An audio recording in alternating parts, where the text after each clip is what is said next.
So you're 29, have 2 degrees and a nice job. Congratulations! Thinking about getting your own little place to call home? Well, good luck with that. In case you haven't heard, Namibia finds itself in the middle of a housing crisis. The country's housing backlog stands at over 140,000 units. The average house price is $740,000. Wait, what? While the average salary is less than $7,000 per month, according to the 2013 National Labour Force Survey of the Namibian Statistics Agency. The ridiculousness of Namibia's house prices have made headlines around the world. In 2014, house prices increased by 29% per year, second only to Dubai. In a recent visit to Namibia, IMF officials said that the growth in property prices, combined with a high concentration of banks' mortgage lending, could pose a risk to the financial sector and the economy. If even the kings of capitalism are concerned and telling you have a possible crisis on your hands, you know you're screwed. So you might think since buying a house is so expensive, renting would be the cheaper option, right? Here's how landlords come up with a rental price. Does it have 4 corners? Yes, so that's $4,000. If it has a shower and a toilet, that's $200 more. If the kitchen and living room are separated, that's $200 more. If there's an extra door, that's $200 more. If you're not sharing a bathroom with anyone, that's $300 more. And for the luxury of paying your own electricity and water, you'll pay $150 more. So that leaves you with $1,950 for food, transport, savings, and leisure. Congratulations!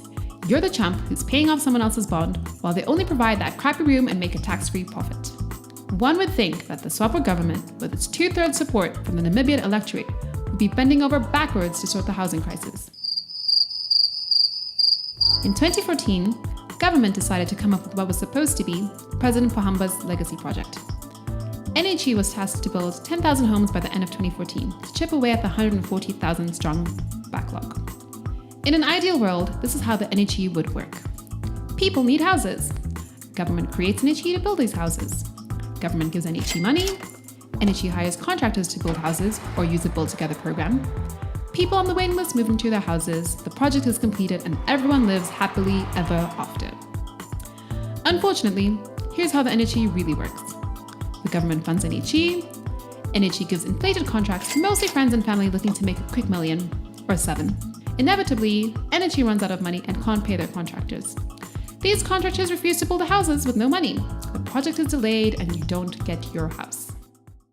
In the dark and final hour of this nightmare, who do we turn to?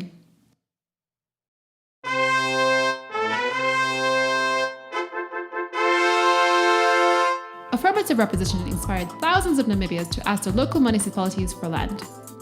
If their demands aren't met by the deadline of the 31st of July, Job Mupanda has encouraged all landless citizens to grab land. So while landless youth are sharpening their spades and pulling out their measuring tapes, the police are polishing their boots and riot gear.